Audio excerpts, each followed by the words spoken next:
Muchísimas gracias al economista Pedro Silverio. Está en el mundo académico, ahora en la Universidad Madre y Maestra. Lo hemos invitado también a Roberto Álvarez, que es un doctor en Relaciones Internacionales, para ver un poco las consecuencias o las repercusiones de la elección de Donald Trump, tanto en el ámbito estadounidense como regional y dominicano. Estamos esperando a Roberto Álvarez, que ha quedado preso en un tapón, pero vamos a comenzar con Pedro Silverio. Vamos a ver, Pedro, ¿qué significa el triunfo de Donald Trump a tu juicio, visto desde tu perspectiva académica? Y contra todo pronóstico y Sí, rechazo. Sí, contra todo cierto. pronóstico y amplísimo rechazo. Sí. Bueno, yo creo que entramos un poco en el terreno especulativo porque estamos partiendo de un discurso en la campaña electoral de Donald Trump que realmente es amenazante, es un discurso que debe preocupar mucho a la región latinoamericana en particular, que fue una región prácticamente ignorada en ese proceso de campaña electoral en Estados Unidos.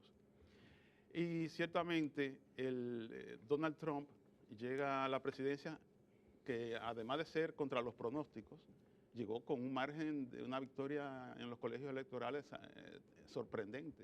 De alrededor de ayer había hasta 290 delegados ya elegidos y él tenía la posibilidad de incluso de ganar. Pasar de 300. Pasar de 300. Entonces, él llega al gobierno con un gran poder, porque además tiene el poder del Congreso, tiene la mayoría en la Cámara de Representantes y en el Senado, de manera que el Partido Republicano ha tenido un mandato de los electores norteamericanos de gran poder. Ahora bien, una de las cosas que pronto descubren los presidentes en Estados Unidos es que el poder que aparentemente tiene está bastante enmarcado en un establishment que ya tiene una estructura organizacional que limita, vamos a decir así, lo que pudieran ser esas locuras de un presidente. Es decir, el grado de madurez institucional de Estados Unidos da una cierta tranquilidad de que cualquier decisión que Donald Trump vaya a tomar que se considere fuera de los límites de la cordura, existen esos controles institucionales que pudieran mantenerlo. Una de las cosas que preocupan en términos económicos es que Donald Trump ha manifestado un interés de revisar y incluso de echar hacia atrás algunos de los grandes acuerdos económicos regionales que tiene Estados Unidos, especialmente con México y con Canadá, que es el NAFTA. Y hasta alguna vez, de alguna manera, está con nosotros, ¿verdad? Y bueno, nos impactaría también. Y también no se meterá con el Tratado de América Central y Caribe y República Dominicana, el DRCAFTA. Quizás por la envergadura que esto tiene para Estados Unidos, quizás no sea un asunto tan fundamental el abordar este tratado, pero inicialmente, porque estas cosas están encadenadas una con otra, inicialmente él estaría abordando el tema del NAFTA. Fue un discurso de campaña que uno no sabe exactamente hasta dónde va a llegar. Pero el hecho es que en el mundo de hoy hay un encadenamiento de los esquemas de producción locales e internacionales que se revierte en cualquier decisión que Donald Trump tome en contra de esos acuerdos. Se va a revertir en contra del propio Estados Unidos y de los hombres de negocio de Estados Unidos, como él es un hombre de negocio. De manera que él también va a pensar como hombre de negocio siendo presidente y probablemente se dé cuenta que decisiones que él piensa o pensó superficialmente que podía tomar simplemente porque Estados Unidos es una gran potencia, pudiera verse con una gran realidad, y es que tiene contraparte como China, que tiene un poder de retaliación en materia de intercambio comercial internacional, como Japón, que también tiene poder de retaliación, y como lo tiene la Unión Europea, que cuando vemos el poder económico de la Unión Europea, que es una economía cuando se suma similar a la de Estados Unidos, y la economía de China también similar a la de Estados Unidos, estamos hablando de que recomponer ese ajedrez del comercio internacional tal como se ha configurado al día de hoy va a resultar sumamente difícil para Donald Trump, y comenzar a aplicar políticas de protección para los productores de Estados Unidos también va a ser muy difícil para Donald Trump. Él quiere recuperar lo que él dice, los 5 millones de empleos que se han perdido en el sector manufacturero. No, y dijo que va a penalizar las inversiones norteamericanas, las empresas norteamericanas con inversiones en el extranjero, con impuestos. Lo cual yo pienso que es más bien parte de una retórica. Donald Trump tiene inversiones importantes fuera de la frontera de Estados Unidos.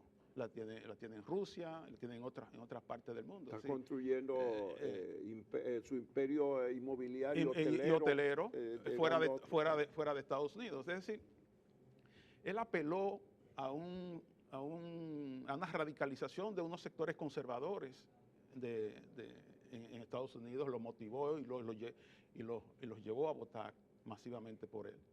Pero a la hora de implementar esas intenciones o esas promesas que ha hecho en el plano electoral, va a ser muy, muy difícil. Incluso yo estaba leyendo que un economista muy destacado, profesor de Harvard, Danny Roderick, decía que el peligro de Donald Trump no está necesariamente en la parte económica, sino es en la parte política. Es en la agenda política de Donald Trump donde van a estar más los problemas que pudiera suscitar. Probablemente, bueno, eso era un tema de Roberto, pero Vamos a tú lo darle la tocas, bienvenida. probablemente porque en el ámbito de las relaciones internacionales los presidentes tienen más libertad que en el ámbito nacional, excepto para declarar la guerra, que tiene que ir al Congreso, pero puede hacer un montón de cosas antes de llegar al Congreso. Claro que sí, hay muchísimas Entonces, por iniciativas. eso en la política y la política internacional, fuera de la economía, él tendrá siempre, será una amenaza más grande. Más grande, claro. Bueno, él en el Congreso va a tener el apoyo, no es seguro tampoco, porque aunque los republicanos tienen el control de ambas cámaras, él tiene segmentos dentro de esa composición del poder que lo adversan y que ni siquiera lo apoyaron de su propio partido. Es decir, que el propio partido pudiera ser un contrapeso para la gestión de Donald Trump. Pero además, Hillary Clinton superó en el cómputo total a Donald Trump, 59.18 millones versus 59.04. Sí. Eso tiene también un mensaje que ayer en las protestas, en algunos casos masivas, se evidenció. Le damos la bienvenida a Roberto Álvarez, doctor en Relaciones Internacionales, que el tapón ya le permitió llegar y acompañarnos aquí. Muchas gracias. Y la pregunta tuya está justo para su llegada. En el mismo momento, sí. Disculpen la tarde. No, ya lo habíamos compartido con los televidentes y estábamos con Pedro Silverio viendo su perspectiva acerca del significado del triunfo de Donald Trump contra todo pronóstico y grandísimo rechazo. Desde el punto de vista de las relaciones internacionales, ¿cuál es el significado para ti, Roberto?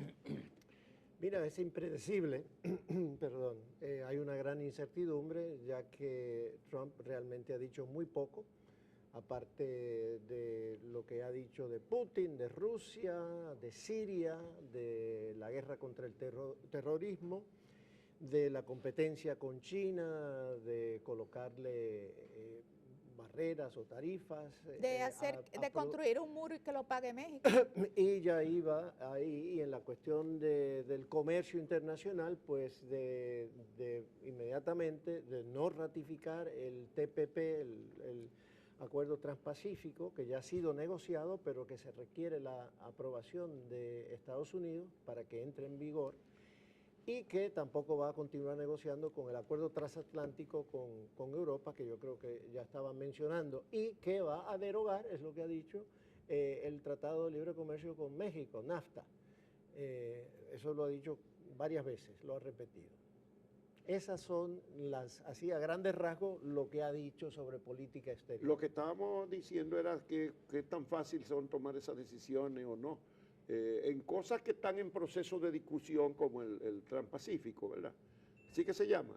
El acuerdo transpacífico... Ese está en discusión todavía. No, ya concluyeron todas las negociaciones. Pero digo, no ha sido aprobado por Estados Unidos.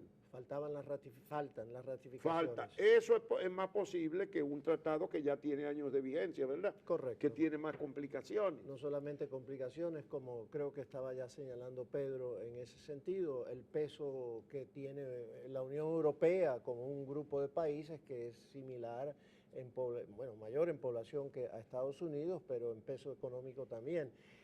En cuanto a México se refiere, hay una interdependencia muy compleja entre México y Estados Unidos. Hay un encadenamiento ya de una serie de industrias, de niveles de automóviles, tecnología de computación, aviación, ni hablar de textiles, obviamente, todo eso. Entonces, hay toda una serie de empresas en Estados Unidos que dependen de la producción mexicana y viceversa.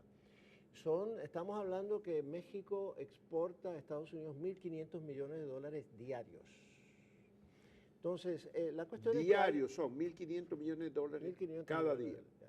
Pero el peso mexicano sufrió la mayor devaluación de su historia en el mercado la internacional. incertidumbre, pero no es algo tampoco que se pueda catalogar como preocupante. Como algo permanente. Esos son movimientos, reacciones del momento que probablemente vuelvan a tomar su... La bolsa de valores se recuperaron. Se están recuperando claro. también.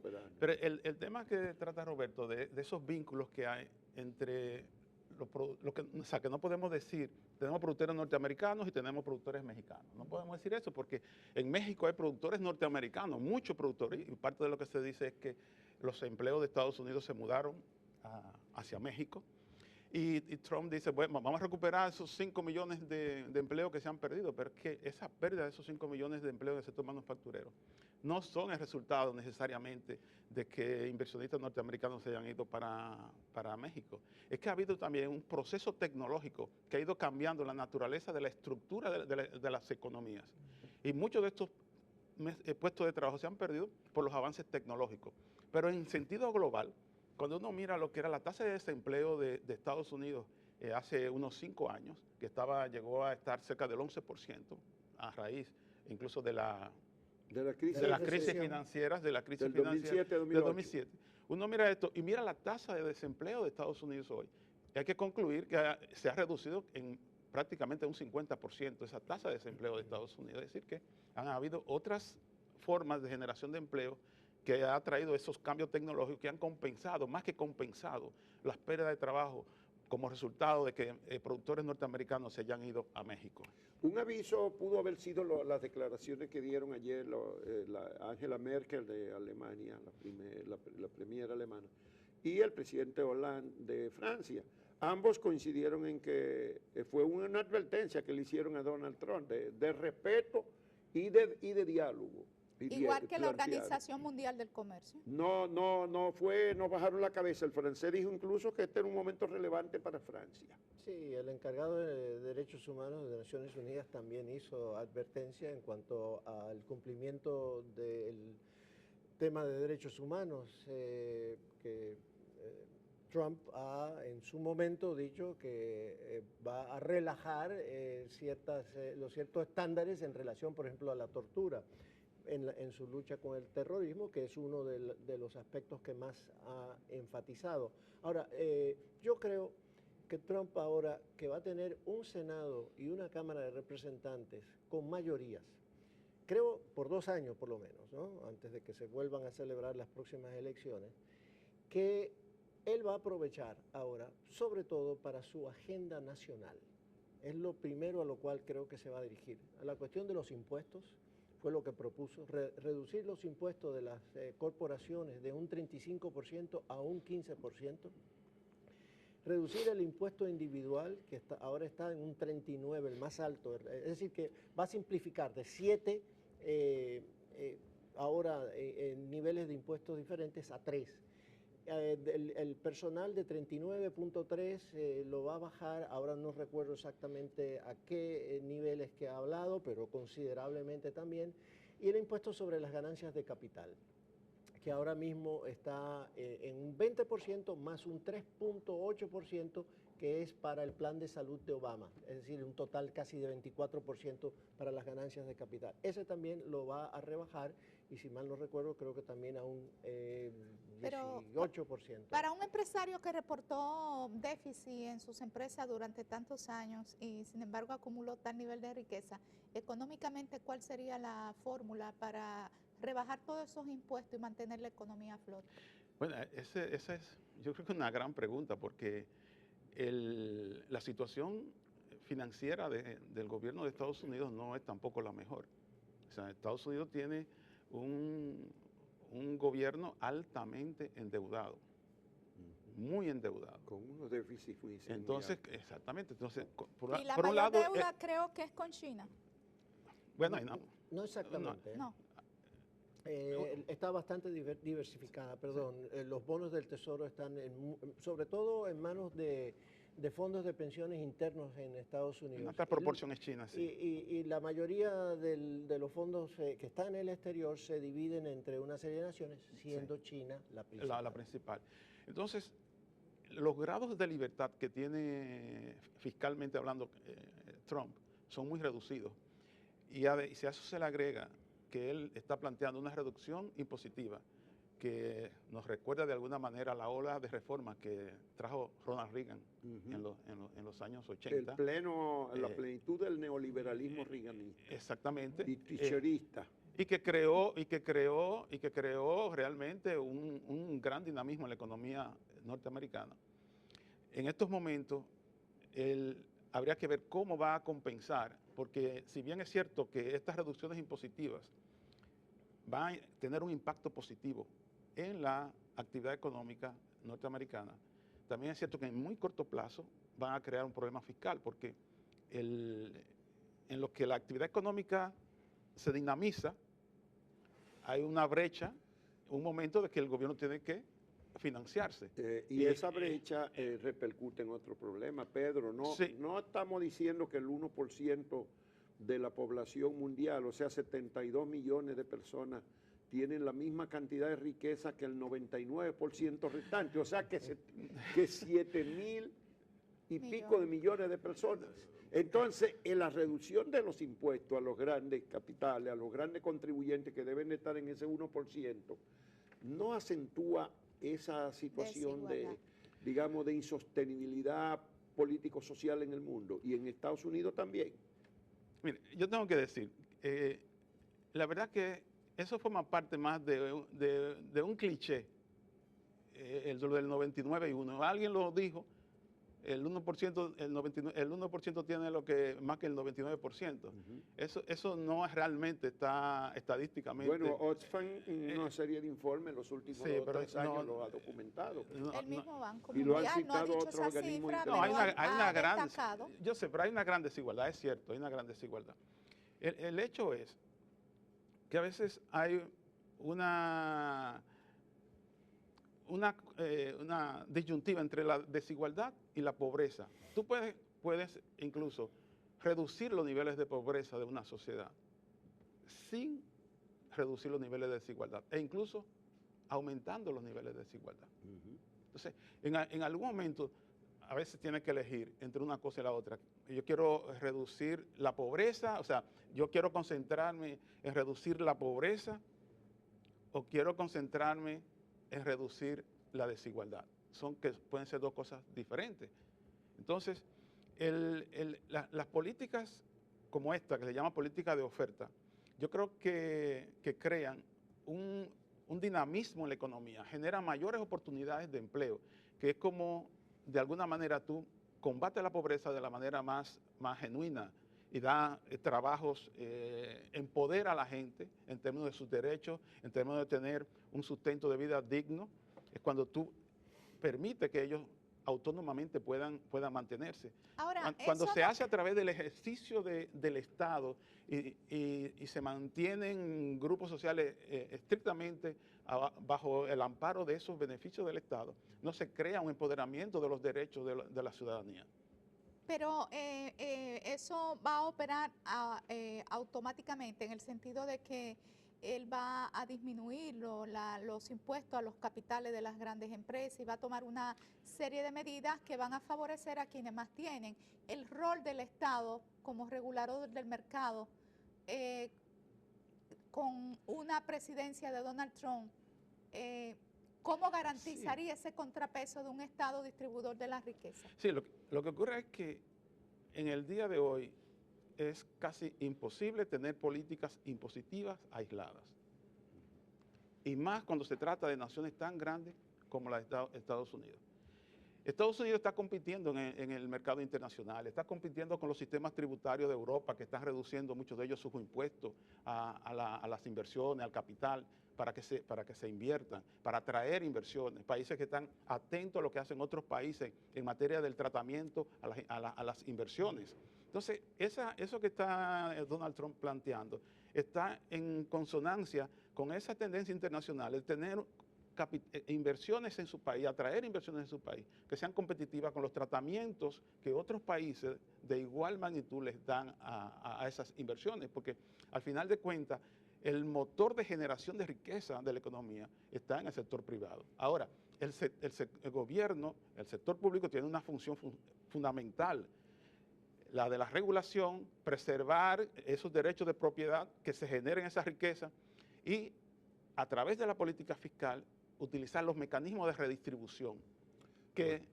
permitan que esos grupos vulnerables de la sociedad puedan ser protegidos a través de esa política social. Pero no se puede tener una política social tratando de remediar los niveles de pobreza que genera el modelo económico. ¿Cómo va a componer?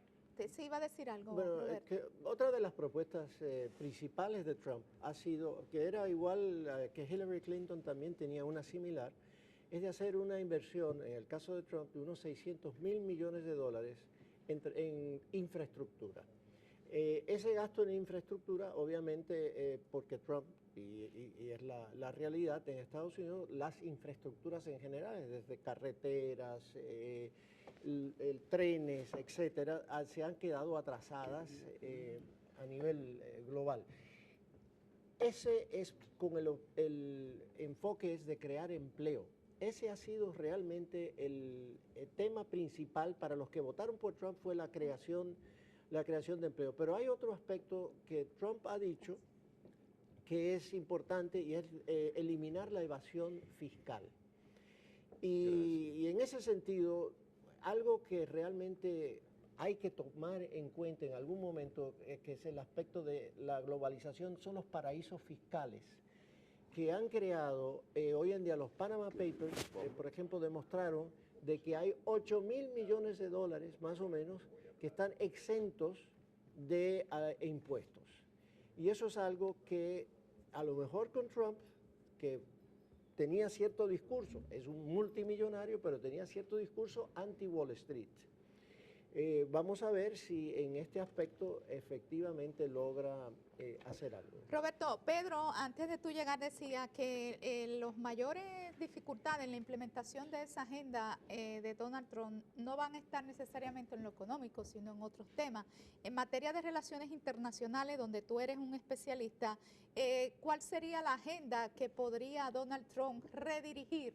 Porque entró en conflicto con todo el mundo. Mandatarios de otras naciones se expresaron de manera contundente en contra, en muchos casos. ¿Podrá México, por ejemplo, pagarle el muro? Por ejemplo, se construirá el muro sí. y además que lo pague México, no que lo pague Estados Unidos. Cuba acaba de iniciar convocar una maniobra militar. Convocada de manera reiterativa en las últimas décadas. Pero ese escenario internacional, ¿cómo lo administrará? Bueno, mira, hay una incertidumbre completa también sobre qué exactamente, porque no tiene un plan, nunca detalló un plan claro sobre qué iba a hacer. Se dice que la persona, el posible secretario de Estado para él es el encargado del Comité de Relaciones Exteriores del Senado, el senador Bob Corker, quien es una persona moderada, muy conocedor del tema de relaciones internacionales y sería, yo creo que una muy buena persona. Ahora, específicamente, el 21 de enero del 2017 no creo que se vaya a comenzar a construir el muro. Dije que creo que se va a concentrar en la agenda nacional, pero en temas internacionales sí creo que es posible que lo trate. Incluso la manera en que él ha dicho que lo podría hacer es colocándole un impuesto a las remesas, ¿no? Y eso es preocupante porque eso nos afectaría, no creo que se podría hacer solo a las remesas yendo hacia México, aunque sería discriminatorio, sería las remesas en general. Pero En cuanto a nosotros se refiere específica, en cuanto a Cuba, yo creo que va a ir un poco más lento, va a ralentizar la apertura y obviamente no se va a levantar ahora, El embargo. jamás en la vida el embargo ahora inmediatamente Helms-Burton en el Congreso. En cuanto a nosotros se refiere, yo creo que va a haber ciertos cambios. Yo no creo que el enfoque de ahora mismo, aunque hay varias leyes que los obligan, de todas maneras depende del énfasis que le dé cada gobierno, administración. En el tema de derechos humanos yo creo que va a bajar un poco la intención y la fuerza con que van a hacer ese tema, a mover ese tema. En cuanto a comercio, no creo, Estados Unidos tiene una balanza, un intercambio comercial muy favorable con nosotros. Y de hecho, si se fuera a eliminar, y aquí Pedro podría comentar mejor, si se fuera a eliminar podría hasta ayudar a aquellos productos sensibles ahora mismo que se están pensando que van a entrar en competencia con el arroz, los lácteos, etcétera. Bueno, el tiempo se nos acaba, pero hay una cosa que tenemos que plantearle. El mapa electoral de Estados Unidos muestra clara y contundentemente una división profunda entre el mundo urbano moderno de Estados Unidos y el centro del país. Mírenlo ahí. Es decir, las dos costas y sobre todo el nordeste, todos esos pequeños estados y el grande de Nueva York, y por el otro lado California. Pero si vemos en Miami perdió la Florida, pero la ciudad de Miami parece que también no ganó Trump en la ciudad. Es decir, las grandes urbes parece que se fueron. En Washington, Donald Trump sacó el 5% en Washington. Y en Nueva York sacó, creo que menos del 30% en Nueva York. ¿Qué significa eso y qué implica eso de atadura frente a las urbes, las comunidades que deciden, que tienen más protagonismo en el país, o frente al mundo de segunda clase urbanístico, educacional, en fin? Mira, es la división que hay actualmente en Estados Unidos. Primero hay que recordar que aunque se ve el gran mapa en rojo, de que las poblaciones están ubicadas en las áreas urbanas primordialmente, y que Hillary ha ganado el voto popular por más de unos 230,000 votos, fue la última cuenta que vi. Tanto, sí, la diferencia. Sí. 230,000 más o menos. Era 59,18. 60 millones casi, 0.08 millones versus 59.04 fueron las últimas. Correcto. Entonces hay una división, hay varias divisiones hoy en día que han ocurrido en Estados Unidos, demográfico, obviamente educativo, también territorial, donde estén ubicadas las personas, las áreas, como tú señalas, rurales versus las áreas urbanas. Las personas con un nivel educativo más alto, todas votaron favorable hacia Hillary Clinton. Las personas sin un título universitario votaron mayoritariamente por Trump, porque se han sentido, todo ese sector, se han sentido ignorados por el Partido Demócrata. Esa era la base, siempre una de las bases esenciales del Partido Demócrata.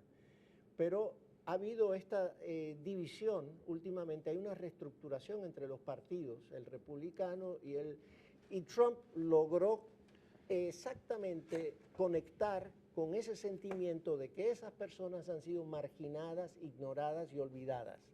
Bueno, muy rápidamente, sí, porque muy rápidamente. lamentablemente el tiempo nos traicionó con tan buenos expositores de un problema que es fundamental en estos momentos. Yo creo que la estratificación demográfica de este voto le pone una mayor presión a la política económica de comercio internacional de Trump, porque esos sectores que lo apoyaron son sectores que están más asociados con el proteccionismo comercial. Y eso va a obligar quizá a Trump, si es que quiere honrar esos compromisos, a poner una mayor presión en su política de protección hacia los productores norteamericanos.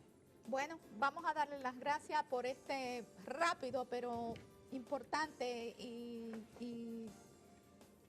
consolidado análisis, pudiéramos decir, sobre el abanico de expectativas que se abren con el triunfo de Trump, a Pedro Silverio, economista, y a Roberto Álvarez, doctor en Relaciones Internacionales.